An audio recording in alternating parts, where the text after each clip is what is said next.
Coming up on 2020 on ID. A tale of love, psychic powers, and fortune. His fortune. This is one of the craziest cases I've ever seen. A mild-mannered millionaire looking for love in all the wrong places. I'm interested in the paranormal.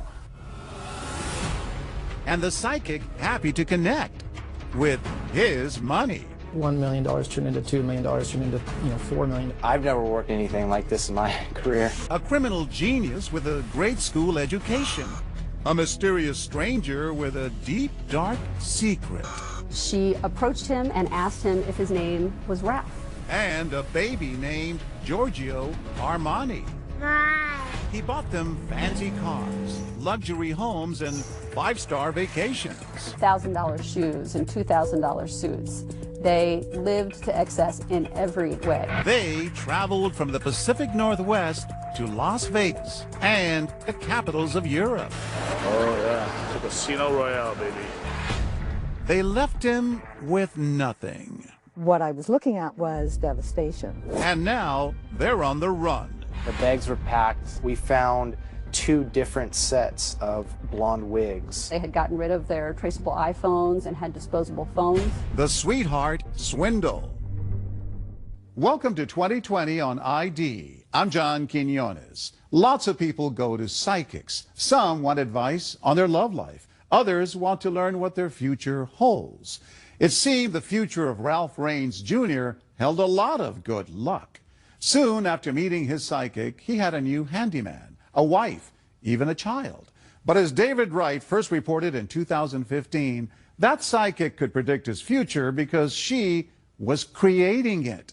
And the only fortune she had in mind was making his fortune hers. It's a head-spinning tale of trust and betrayal, one where no one is whom they seem to be.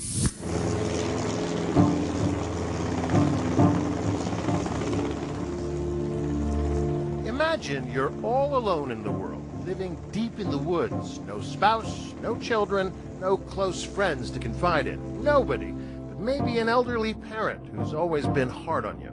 And his father ignored him. He didn't put much stock in him. Wasn't good enough. Didn't measure up.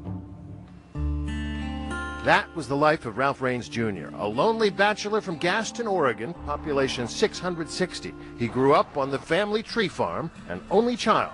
When it came to people, Raines was lost in the woods. How would you describe him? He's different. Socially inept and gullible. That was Ralph. There's no ability to understand the normal social dynamics. Marlene Olson has known the Raines family since many of these trees were seedlings. He's more comfortable with trees than people? Yes, that's actually a very good way to put it. This tree is about 5 to 6 years old. The trees were not only his friends, they were his fortune, too. The Raines Tree Farm, planted by his father, Ralph Sr. Douglas firs destined to be turned into telephone poles. Each mature tree worth about $1,000. Raines' family had 1,200 acres of them, a lush, sustainable cash machine. What you're seeing out here is a lot of hard work. Hard, dirty work. The tree farm is intended to go on for many generations. It's a habitat. It's an investment for a lifetime, many lifetimes. This here is a wild strawberry plant. Clearly, Ralph Raines was more into greenery than greenbacks. It's not even clear he knew how rich he was. But he wasn't totally down to earth. I'm interested in the paranormal. He loved psychics. So when a psychic named Rachel Lee opened a new palm reading shop in Bend, Ralph paid her a visit. It was at that point they began to develop a relationship. Donna Brecker-Maddox is a federal prosecutor. She says that meeting would change Ralph's life. Did she have any clue at that point how rich this guy was? He began to share with Rachel his best kept secrets, and they also related to his father's wealth and to the work on the tree farm. So once he starts to unburden himself, she presumably starts to realize this is the Powerball ticket. That's the hook, yeah. Rachel also reveals a lot about herself to Ralph. Says she too is alone in the world. She's lost her parents and had cared for her husband as he died of cancer. And that creates a sense of empathy. Bob Nygaard is a private investigator who has solved sweetheart swindle cases all over the world. They learned all about him, and then they specifically took what he told them to use it against him. They preyed upon him. Rachel convinces Ralph that her psychic abilities can help him get what he craves most: companionship, a family. And now the trap is set. Number one route to fraud is to become your best friend. I'm the only one that's going to listen to you. I'm the only one that's going to talk to you. So pretty soon I'm the only one you're going to trust. And anything I tell you, you will believe. Rachel has the patience of a tree. She spends the next 2 years grooming her Mark, becoming his closest friend and confidant. When the sweetheart swindler comes into their life, they're giving them the attention that they've been sorely missing. Soon he's buying her gifts and writing her checks. Along the way, she introduces Ralph to somebody new, a guy named Blancy. Blancy, how does he come into the picture? Blancy Lee was Rachel Lee's on-again, off-again boyfriend. Blancy held himself out as someone who could do home construction projects and did a few home construction projects. He fixed the deck, right? He fixed the deck. Blancy and Rachel come from California and until now appear to be living a middle-class life off Rachel's earnings as a psychic. But 2 years into the con, things really begin to escalate. Rachel, who has established herself as an authority on bookkeeping and personal finance, convinces Ralph to purchase this 4,600 square foot house, a 4-bedroom Tudor in an exclusive suburb of Portland. Price tag, $915,000. A home he will never live in. What was the reason that they bought this home? Rachel Lee at the time led Ralph Raines Jr. to believe that if he purchased this home, it would be a good investment for him in the long run. She also let him know that it could be a place for her and some of her family members to live while they waited to sell it. So while Ralph and his aging father stay on at the aging properties on the tree farm, Rachel moves into the sparkling new home with her kids, among them her devoted daughter, Portia. And she would have done anything to stay in her mother's good graces. Just how much she'd willing to do will be apparent later. Then, a turning point. Ralph Sr. suffers a debilitating stroke. From now on, he'll need 24-hour care. Rachel seizes the moment and volunteers to take care of him. She weaseled her way into the residence as a caretaker, but she did a lot more taking than she did caring. By now, Ralph Jr. is in the habit of saying yes to anything Rachel asks for, but this particular decision will cost him dearly. She evidently had access to the books, and conversation, the whole bit. In Ralph's mind, life is as good as it's ever been. His father has a caretaker, the house has a handyman, and he has a friend. Someone who can help him shoulder the burden of the family business. Someone in whom he can confide all his secrets. The only thing missing, the thing that he wants most of all, is a family, a wife and child. And that's just what Rachel intends to give him. Happy birthday. She created a fake world for him designed to exactly meet all the desires and wishes that he ever wanted to have. In exchange, she'll get to live the life she always dreamed of. We'll be in Florence tomorrow. It was beautiful. Me and Blancy enjoyed it. Ciao. Stay with us.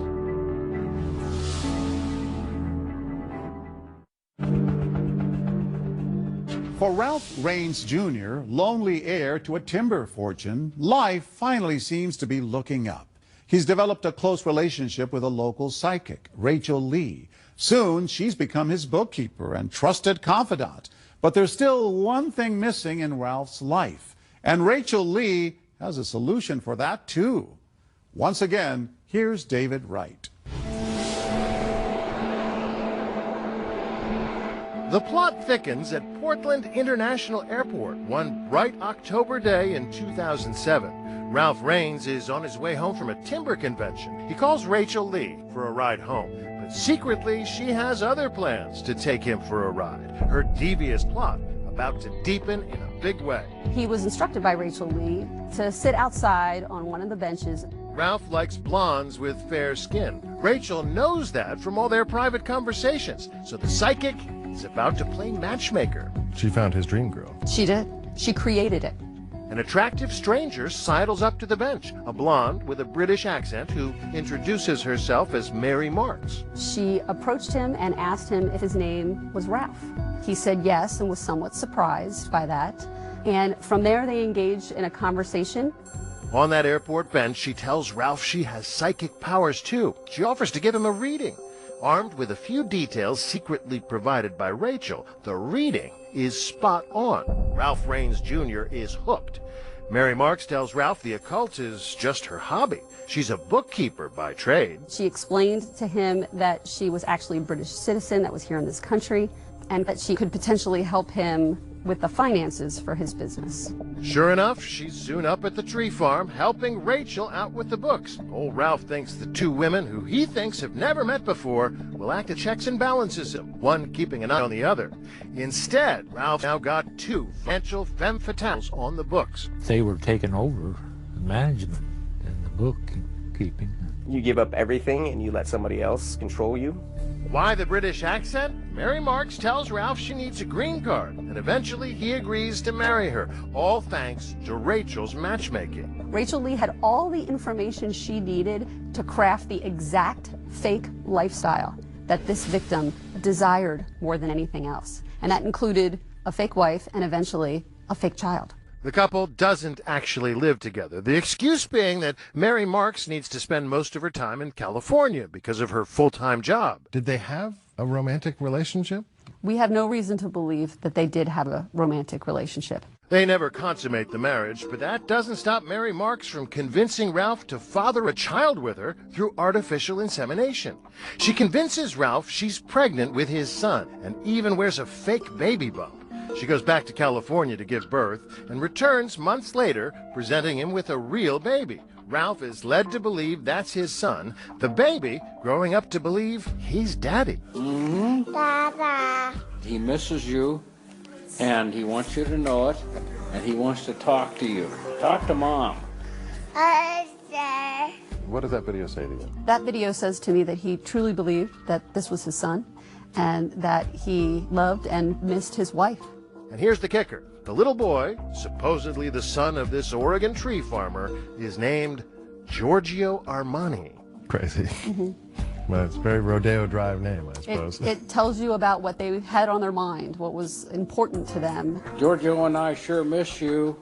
Yeah.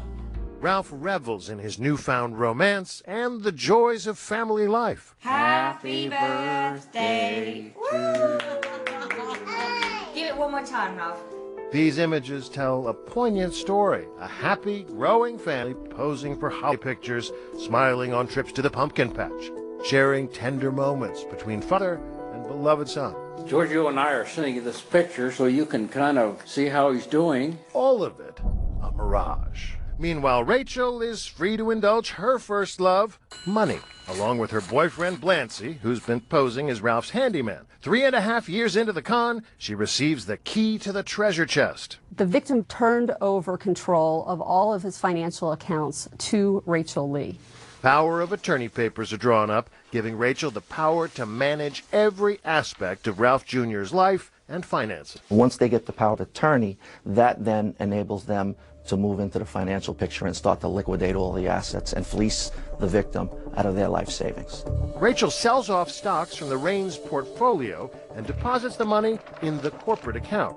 She's essentially in charge of paying herself for her shoddy role as Senior's caretaker, and often she overpays herself. There are individuals who allege that Rachel Lee did not provide sufficient care to Senior, that they found him at the tree farm in a state of neglect on multiple occasions. And my son went over to visit him one day, and they wouldn't let him in the house. They didn't want anybody to have contact with either of the Raineses. One of the hallmarks of a sweetheart swindle is to isolate the victim from all friends and family and business associates, and in this case, that's what they did. At one point, the suffering Senior is moved into the exclusive Portland home. There, he suffers one final indignity. The father is sleeping in the hallway. He was never provided his own bedroom. Rachel Lee, Blancy Lee, and their extended family members occupied all of the bedrooms in this house. This photo shows how helpless Ralph Sr. has become. It was shocking to us as part of the investigation to find that out. Meanwhile, Rachel is diverting funds by sending big checks to her family members, to Blancy Lee, and to her financial tag team partner, Mary Marks. Once she got her, hands on those checks, they were home free. Lee's family members are also walking around with Rain's corporate credit cards, paying for anything and everything, clothing, dining, and most of all, travel. Rachel and Blancy start living the lifestyles of the rich and famous, jetting off on a European vacation. They fly first class to Paris, where they enjoy a romantic dinner for two in the city's most famous landmark. Blancy capturing the highlights of the trip on video. We're here in Paris on our anniversary at the Eiffel Tower, about to have dinner, 5-star restaurant. There are 5-star vacations to Monaco. So we're here in Monte Carlo still, enjoying the sightseeing. Their hotel in Monte Carlo, $1,800 a night. And like characters in a James Bond movie, Rachel and Blancy gamble the night away dressed in black tie at the legendary Casino Royale. Casino Royale, baby. Honestly, there's so much class in there. I've never seen something so beautiful in my life. The pair of them salivate over all the luxury automobiles around them. There's my car. There's my car. There's a car I'm going to get. After Monaco, they go on a grand tour of Italy, Rome, Venice, and more. It's our last night here. We'll be in Florence tomorrow. Ciao. Back in the U.S., it's Vegas, baby. They would do extended, luxurious stays at the Bellagio, at the Wynn. They like to gamble. At the Bellagio, Rachel buys Blancy a $64,000 Rolex, one of 6 Rolexes purchased with Ralph's money. Ralph paid for it all and never got so much as a postcard. More than $100,000 in plane tickets alone. Rachel and her family jet-setting on Ralph's dime. And Rachel is even more dangerous on the ground. Ralph's credit card always at hand. $1,000 shoes and $2,000 suits. They lived to excess in every way. More than $300,000 of Ralph's money just at Nordstrom's. A money trail a mile long. And the beauty of the scam is that none of it traces back to them. Anybody looking at the bills would think Ralph Raines was the one on the spending spree. This is one of the craziest cases I've ever seen. This is right out of a Hollywood script. In 2011, Rachel's career as a caretaker comes to an end when Ralph Raines Sr. dies at the age of 91. Ralph Jr., thinking ahead, makes space on the tombstone for himself, his beloved bride, and his son, the con, now immortalized in stone. But the scam isn't over yet. In fact, Rachel and her partners in crime are about to take the con to a whole new level. Coming up, when the money dries up, Rachel Lee goes after a different kind of green. What I was looking at when I stood at the gate was devastation. And who is that bride, Mary Marks? Even her husband doesn't know the truth. When we come back.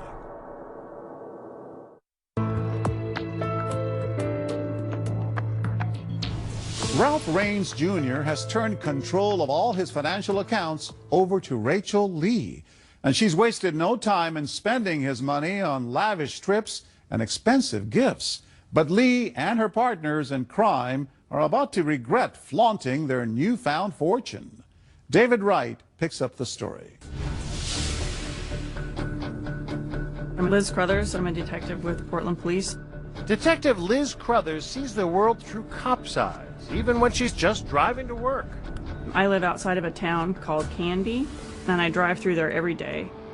On her daily commute into Portland, head turning, eyes darting, Crothers spotted something that triggered her police sense. This building here. I noticed a house right on the main highway that was being extensively remodeled, and that remodel job was taken about 1.5 years, and that seemed like a long time for a remodel job. This town, Candy, is a very small farming community. A horse in a farm town shouldn't raise eyebrows, but this one sure did.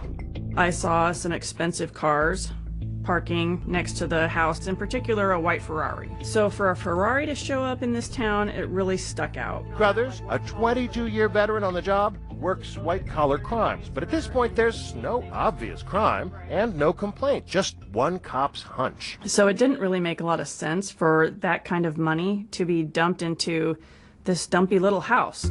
The license plate, Mr. Big, registered to one Blancy Lee. I noticed a smart car that parked there, and the license plate on it said Mary with a little heart shape Ralph. So I got to wondering who Ralph might be. The modest little car belongs to Ralph Raines, who also owns the property. In fact, it's one of a number of psychic shops and other real estate recently bought in his name, from Oregon to California. We were very concerned that we had a sweetheart swindle on our hands. Why would an Oregon tree farmer be investing in psychic shops? She has no idea, and it bugs her. Crothers is onto something, but for now, the pieces to the puzzle simply don't fit. We still had no crime, we had no victim, and more importantly, we didn't even have jurisdiction. So, much like the trees at the Raines property, the fraud is permitted to grow, reaching new heights.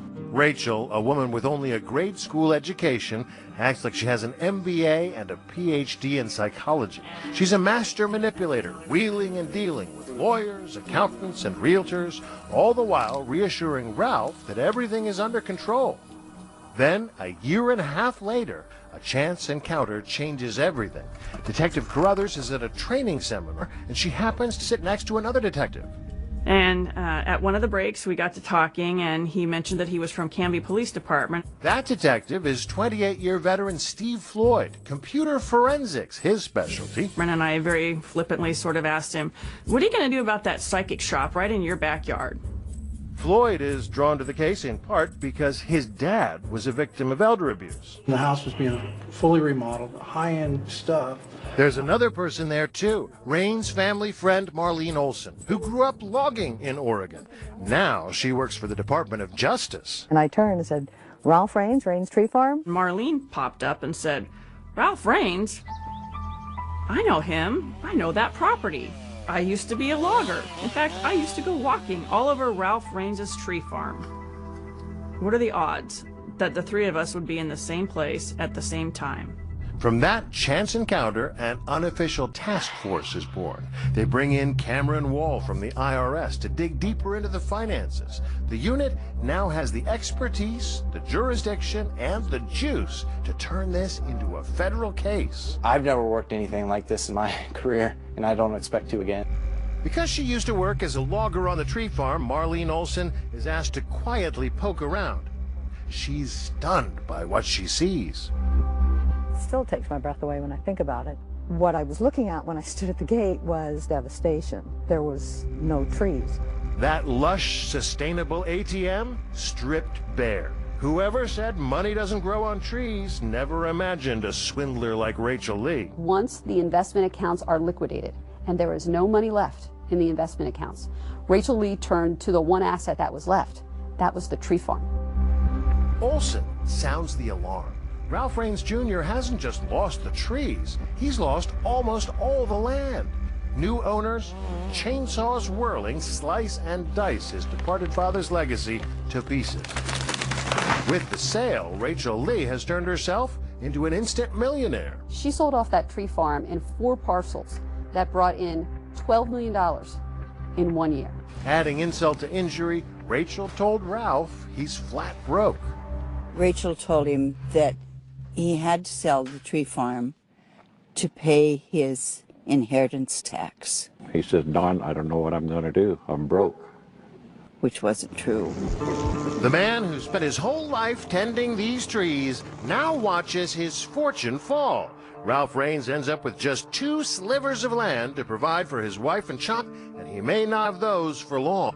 Rachel Lee and Portia Lee's Mary Marks had put his very last 2 pieces of property on the market in December of 2013. If those had sold, he would have had nothing left. The ATM would be empty. The ATM would be empty, the properties would be gone, he would be homeless and without any resources other than Rachel Lee. Ralph is left with to nothing. His trusted confidant Rachel is going wild, providing for herself. And she and Blancy Lee and the rest of the family really ramped up the lavish spending. As soon as the land sale went through, Mr. Big made good on that promise he made back in Monte Carlo. There's my car. There's a car I'm going to get. the not-so-handyman splurges on not one, but 2 brand-new cars. He bought the Ferrari, and the next day he saw a Bentley. He spent $500,000 on 2 cars in 2 days. The Ferrari that first caught the eye of Detective Crothers, now going nowhere fast in this undisclosed IRS warehouse. It was purchased back in 2012 for a little over $226,000. $250,000. Yep. And this one? A little over $56,000. Inside the Ferrari, Mr. Big left his calling card. Look at this. There's a prayer card here. It says on the back, Lord Jesus Christ, Son of God, have mercy on me, a sinner. That's for sure. Now the day of reckoning is fast approaching. Prompted by all those suspicious transactions, Detective Floyd drives through the barren landscape that used to be the Raines Tree Farm to ask Ralph a pressing question. I needed to know if he was a victim. So this was full of trees. Yes. Kind of a metaphor there for what happened to his financial life, huh? They took it, yeah. Cut it, spent it, wasted it.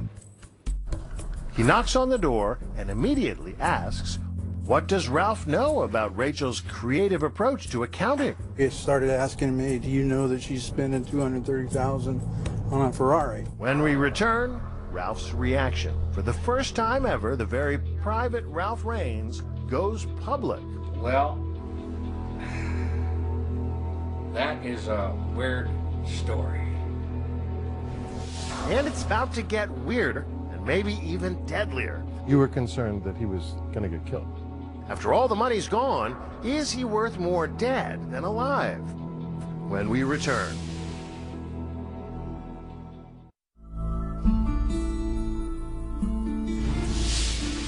His beloved Douglas firs have been clear-cut, his father's legacy gone, but Ralph Raines Jr. appears to have no idea where the money went. When we were up at the tree farm with Detective Floyd... Hello, Ralph. Yeah, hi. Ralph refused to talk to us. Are you, I will not talk. But later, he had a sudden change of heart. Would you mind show us around? Well, yeah, to a point. Opening up to one of our producers. We have a sustainable certified forest. Mostly, he wanted to talk about trees. He explained there was plenty he couldn't discuss about the case. I'm going to be quiet on that. Yeah, my lawyers have told me say nothing. But then he invited us up to his house for a longer chat, discussing his side of that first encounter with the task force. He says, let me show you some things. They went down the list. Expensive cars he'll never drive, vacations he never took, mansions he'll never live in. I said, well, I got Rachel taking care of a lot of my affairs. He was just completely checked out on Yeah, didn't want to deal with it. Gave it to Rachel, let Rachel deal with it. She's taking care of me. And he said, she is not. And, well, I was willing to listen to him. I felt we had a problem. Investigators now worry that by confronting Ralph, they may have tipped their hand. Right after they spoke with him, the very first time, they realized that he was going to immediately go to Rachel Lee about the allegations. Sure enough, they were right. I sprung this on Rachel, and Rachel's jaw dropped. The detectives moved fast, getting a search warrant for that psychic shop in Canby, which turns out to be a treasure trove of evidence. Here's pictures of the safe. And we pulled out a box, a shoebox from the safe, and we found Rolexes, expensive looking jewelry, valuable coins. But there's more than just bling. Investigators discover what appear to be disguises. We found 2 different sets of blonde wigs. The second blonde wig we found was tucked in between the mattress and the bed frame, and it also had a pair of glasses and a hat with it. Blonde wig, glasses, and a hat. That description fits Mary Marks to a T. Investigators now make a hair-raising discovery that blows the case wide open. Ralph's bookkeeper bride, Mary Marks, is really Rachel's daughter, Portia Lee. Rachel Lee used her own teenage daughter to scam Ralph Raines Jr. Yep, take a look at this Halloween photo. Ralph's not the only one wearing a costume. Remember that chance meeting at the airport? Land of Perfection by Rachel, who pimped out her own daughter to seduce Ralph and become his wife. A charade Portia somehow managed to keep up for 7 years, putting on the wig and the British accent. You can hear it here. Happy Happy birthday to you. Give it one more time, Ralph. A major player in the scam, and it turns out she was a minor. At the time that Rachel Lee enticed her daughter to become part of this fraud scheme, Portia Lee was 17 years old. And what about that exquisitely named child, Giorgio Armani, supposedly conceived through artificial insemination? He's another stand-in, a grandchild of Rachel Lee from a different daughter. At one point, Mary Marks even wore a fake baby bump. So this wasn't just one person scamming an elderly person. This was a conspiracy. This was a whole group, a whole family preying upon one man. And they were all playing different parts in the scheme. One more revelation? Turns out there's a very real person named Mary Marks, tracing back to the trunk of this twisted family tree. Rachel Lee's biological mother is named Mary Marks. If you're going to open a bank account and you're going to transfer property, it helps to have a real name, and it helps that that person is someone in your family. Even though the scam is unraveling fast, Ralph is still caught in the web. Rachel still spinning lies to try and explain things. And she said, yes, I spent a lot of money on myself. And she said, yes, I did accumulate a gambling debt. We had so many cock and bull stories, I didn't know what to think. But at the one-horse tavern in this one-horse town, the locals say it was perfectly obvious this little acorn didn't fall from that tree. You didn't think it was his kid? No. How come? Didn't look like nothing like They tried to tell Ralph, but he wouldn't listen. I told him, I said, I didn't think that was your child, kid. And what did he say? He said, yes, it is. He believed it. Yeah. And what about others who were unwittingly involved? Rain's accountant, his business attorney. We don't know what they knew or thought. They declined our request for comment, but authorities say they never raised the alarm. The reason it got so bad was I didn't get enough good advice on what to do and what I can't do. And it sounds like there's plenty of people who should have known better. People that should have been watching out for him. There are a number of people who could have intervened at an earlier date and who didn't. It was about this time Raines hired a new lawyer, Brett Hall. Brett Hall, that's right, yeah. Did he have a clear sense as to how much he had lost? No, he didn't have any idea.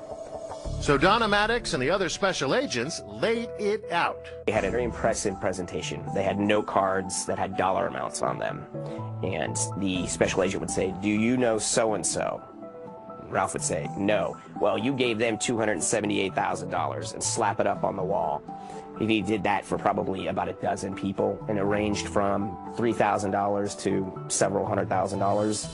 But even at that point, again, he was still very much under the influence and control of Rachel Lee. In fact, after investigators explain the full extent of the scam, Ralph goes missing.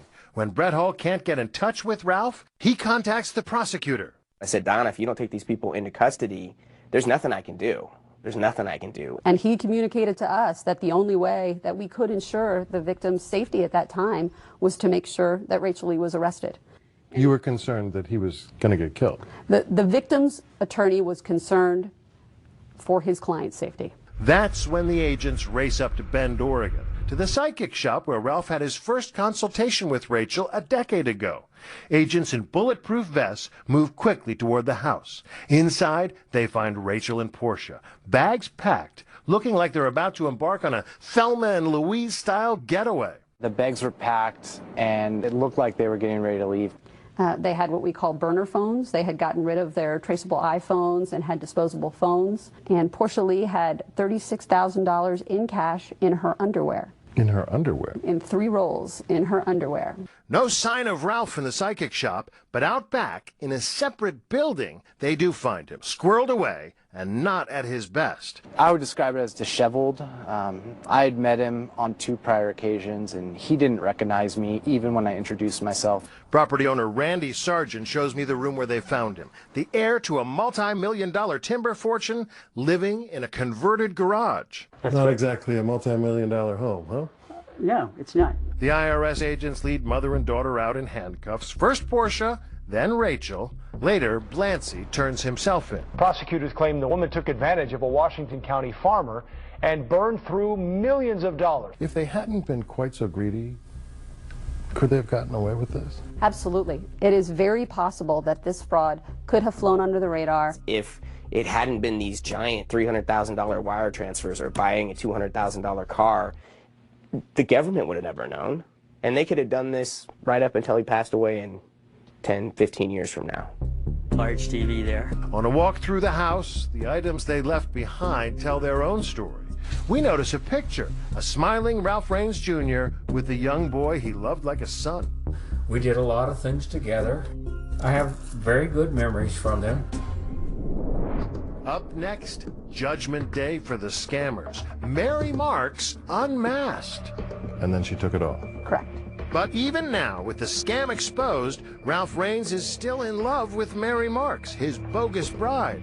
I can say this, I view Mary as a real person. His blind devotion now threatens to torpedo the case. I'm not a victim. When we come back.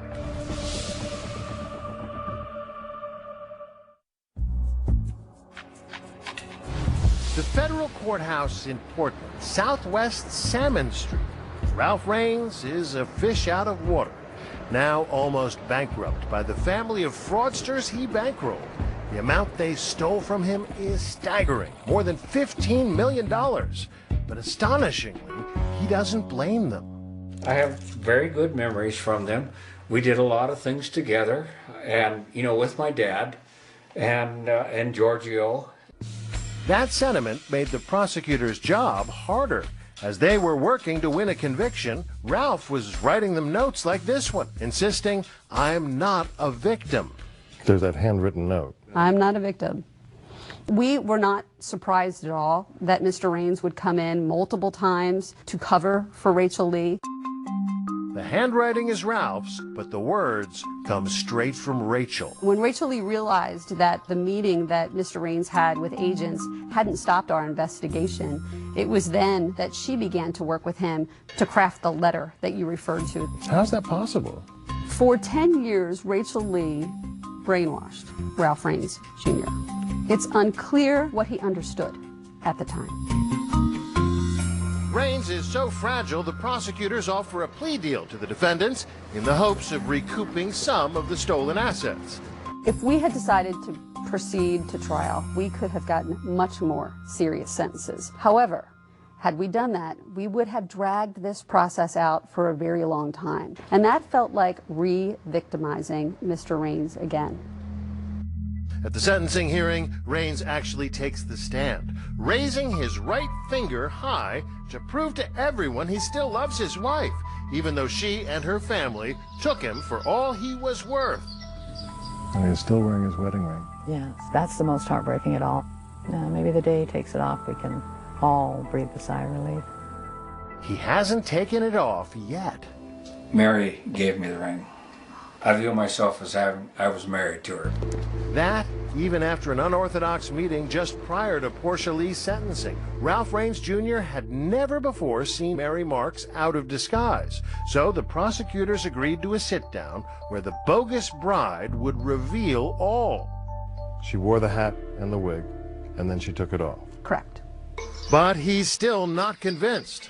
I view Mary as a real person. In court, Portia Lee claims she's a victim, betrayed by her mother, forced to wear that disguise. The judge doesn't completely buy it. She had an opportunity to stop this years ago, and she chose to stay engaged in the fraud. She chose to play a fake wife for years. 25-year-old Portia is sentenced to 33 months in prison, roughly 2.5 years. Blancy gets 24 months, 2 years, a reduced sentence because he cooperated. Blancy Lee did in fact help us find some of the items. And where was the Bentley? The Bentley had been parked in storage at a hotel in Beverly Hills, where he frequently stored the car when he was traveling, and we were able to go and to seize that vehicle. He promises to pay Ralph back, which may take a while, as Blancy was last seen selling cheesesteaks from this trailer under the alias of Gino. Rachel Lee, the mastermind, gets the longest sentence of all, 100 months in federal prison, about 8 years. Amazingly, Ralph Raines wishes only the best to the gang who stole $15 million from him. I want them all to get out and do well. Yes, start leading a normal life. I want them to do well honestly. That's part of understanding who Ralph is. He would never carry a grudge. I don't think he would know how to carry a grudge. He was just a gentle soul. To this day, he'd give it all to her because she made him happy. It was the one time in his whole life that he was totally happy. These people laughed with him, they talked with him, they took him in as family, and he wants to hang on to that happiness. He still wishes he could play a role in the life of the boy whose companionship meant more to him than money. Little Giorgio now lives in California with his real mom, Portia's sister. Ralph hopes he was a good influence. I do have an interest in Giorgio, even though he's probably not my child, because I took the boy in and I had a relationship with the boy. Ralph Raines now has a court-approved conservator, someone to protect any money recovered from the sale of the cars, the real estate, and the other assets from any future swindlers. It's going to be several $1 million by the time we get it back to him. But nowhere close to 15 million. Nowhere close. Ralph will have enough to live on quite comfortably for the rest of his days. I expect to live another 5 to 10 years. I just want to watch the trees grow. The Raines tree farm may be gone, along with most of his inheritance, but Ralph isn't bitter. They may have taken his trees, but Ralph says his roots are still here. Having this much ground clear cut, it's kind of interesting because this is how the place looked when my dad bought it.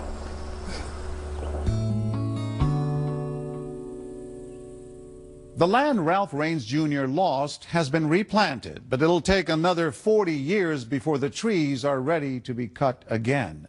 As of 2016, he continues to live on the property remaining in his possession. Ralph has recovered some of the stolen monies. Blancy Lee satisfied a restitution order of $2.5 million. And as for Rachel Lee, she's due to be released from prison in 2021. I'm John Quinones. Please join us next time for another edition of 2020 on ID.